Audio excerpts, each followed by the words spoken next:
Hello everyone, my name is Justin, aka Ghost Reader, and today I am back in this space. It's been a while since I've been shot a video here. Most of my videos have been outside, but today I actually want to do a wrap up for the POCathon. POCathon was in August, but I've just been so busy with a lot of stuff going on, and I haven't been able to actually sit down and do a wrap up. I actually got really busy during the POCathon. I wasn't able to devote as much time to it as I wanted to, unfortunately.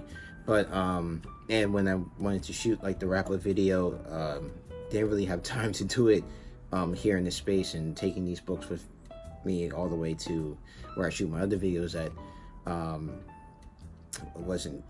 really couldn't do. So finally I have the chance to sit down and shoot this. Hopefully I will be less busy next year if I get the chance to do the POCathon again, and be able to actually dedicate actual time or more time to doing it.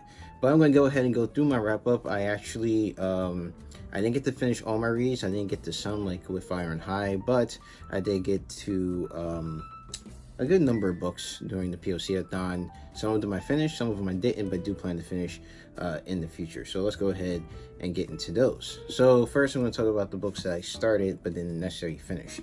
And the thing is, during the POCathon, like, some books will pop up that I didn't mention in my original TBR, but that's fine. But one of those books that wasn't my original TBR that I didn't get to finish was The Three Body Problem. This is the translation by Ken Liu, and I'm probably a third of the way through it, and I like it so far. There's quite a deal of mystery so far still in the book about what's actually going on, but the mystery keeps me coming back to it. And so I definitely am going to definitely finish this, and this is part of a trilogy, I believe. So I think if the story keeps going on the way it has been going, I will finish this. This is actually a sci-fi novel that was originally written in Chinese, and I'm still trying to figure out where the plot is going, but it is so far very it keeps me coming back. It's quite, I won't say it's a page turner, but it has been the plot has been keeping me engaged in the mystery of what's really going on. So there's that. And then during the POCathon, I bought a book that is part of a series that I have read in the past. I had the first book in the series and the third book, but not the second book in the series. And there's actually a fourth one that I found out when I picked up this one. So I'll be picking up that at some point. But that is the Showa series, History of Japan by Shigeru Mizuki. And this book, which is the second book, covers the period from 1939 to 1944. The first book, I think, covers from like the 1920s to 1939, and then the third book picks up from 1944, I think, till 1953 or something like that. So basically, this is giving you a history of Japan while also giving the author's autobiography, and it is a manga. So you read it from the back, well, traditionally what would be considered the back forward, right to left. And so I really like this. I just like the way that this is told. It's really funny because when I went to go pick this up from the store, I forget the name of it. There's a Japanese store in New York. The cashier was like, "Ooh, really dark." But yeah, this period of Japanese history can be a little dark, and he doesn't shy away from like the dark things that did happen concerning Japan in this time period. So I really, I think this book is about over 500 pages. I about like 100 and some pages in, so it's really good. So now we're gonna move on to the stuff that I actually did finish during the POCathon. All right, and the book that I finished was obviously Stories from My Timeline by Kila Hughes. I got this from Penguin Teen. This actually comes out, I think, September 23rd. I think it comes out not this week, but next week, if I'm not mistaken.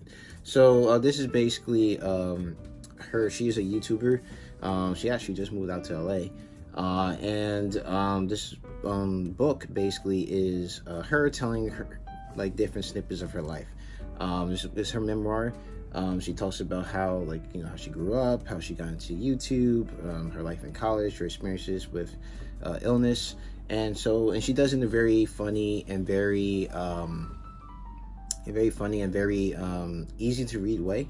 So you're like laughing, and then there's very serious parts, and you feel the seriousness of what she's talking about, and she does a very good job at kind of naturally adding like some comedy to some of those moments. But also you can feel the parts that are really heavy and are meant to say something to you as the reader, get a message across. So I really actually like this memoir, and I'm kind of glad that Penguin decided to pick me out as one of the people to send this too. So that was one book I finished. I also picked up and finished Incognegro, a graphic mystery by Matt Johnson and art by Warren Fleece. And basically this is also a graphic novel. It's in black and white, and it is about a African American who passes as white. He's a newspaper reporter, and he basically goes around the country and he reports on lynching. Since he's white, he passes as white. He has access to these lynchings, and he gets the information about who did it and stuff like that. And he writes a column for a newspaper in Harlem. But then he finds out that his brother, there's a possibility that his brother is going to be lynched. Because his brother is in some trouble in town, so he goes down south with a friend of his to figure out what that is, and that what the plot of this book is, the graphic novel is. And it was good because it explored what it like to be white in passing, what it meant to be black in the South, where justice could be taken into the hands of the mob, and you weren't really given a fair trial. So I really like this. My uncle borrowed this, and he read it in the night. It was so good, so I got him his own copy for himself for his birthday. And another book that I read, or actually the next 3 are volumes of comic book series, and that is Blackbird. This is book 1 of Blackbird. The reason I picked this up was for the artist Jim Bartel. I met Jim Bartel at Comic-Con last year. I think she's coming to Comic-Con this year too, which I'm going to in New York. So definitely gonna take this to get signed. But I really liked her artwork, and that's why I picked this up. Basically, it's about the Hispanic protagonist. She lives in LA, and she believes that there's magic in the world because she has experience when she was younger. And then her mother goes missing, and then another experience happens, which reintroduces her to this magical world again, and she gets caught up in this world of magic in LA. And so I really I like the art in this. The story was okay. It definitely made me interested in seeing what maybe at some point seeing what the second volume may offer. But like I said, I really brought this for the art style because I like Jim Bartel's art. So that was Blackbird. Another one that I picked up and read was Shuri. So I picked this up a while ago, had it on my shelf, was waiting. Actually, I bought this specifically for the POCathon. And this was written by Nnedi Okorafor. She is the same artist or writer who wrote Binti, the Binti Trilogy, and Kyla Witch, and Who Fears Death.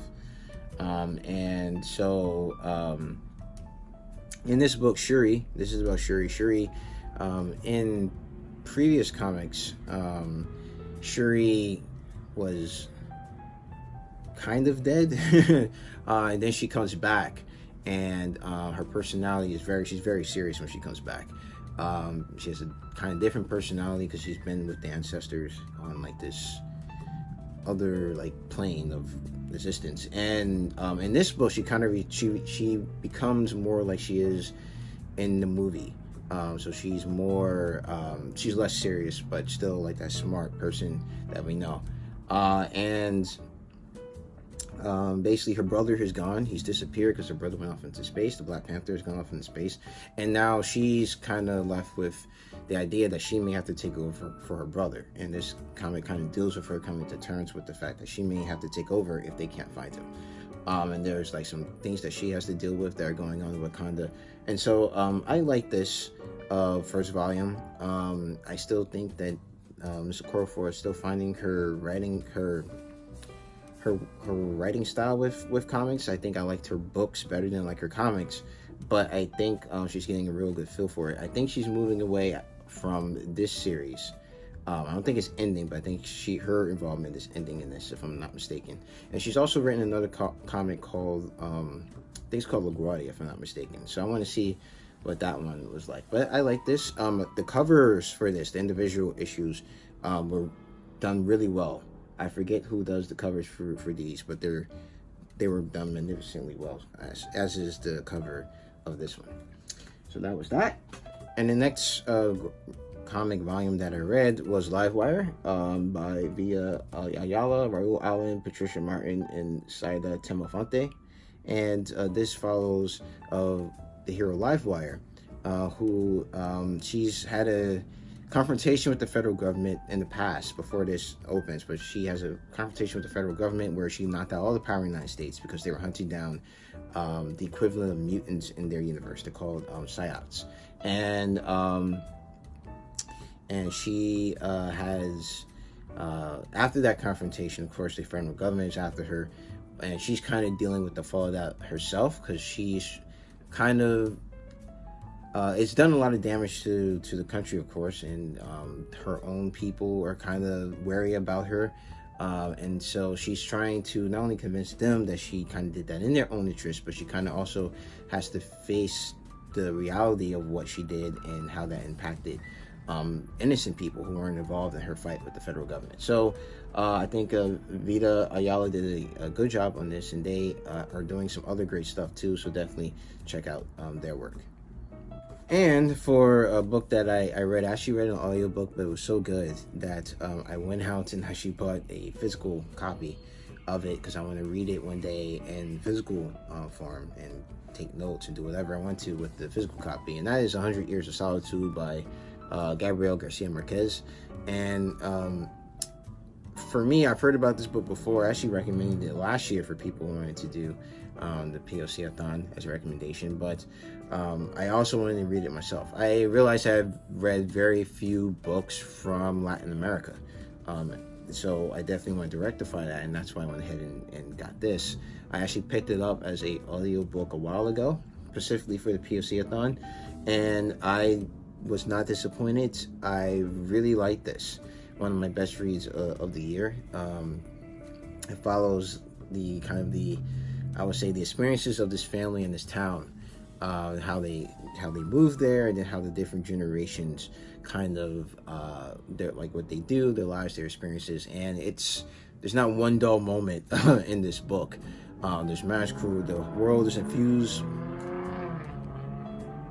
world is infused with magical realism, where it's just part of the world, and like things happen, like ghosts appear.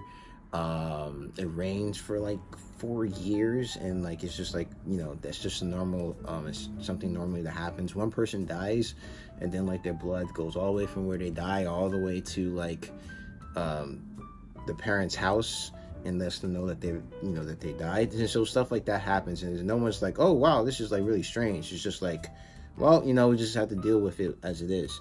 And so I really like this book. I definitely want to read it again in physical form because I listened to it as audiobook, so I think that it'd be quite a good experience to reread it again.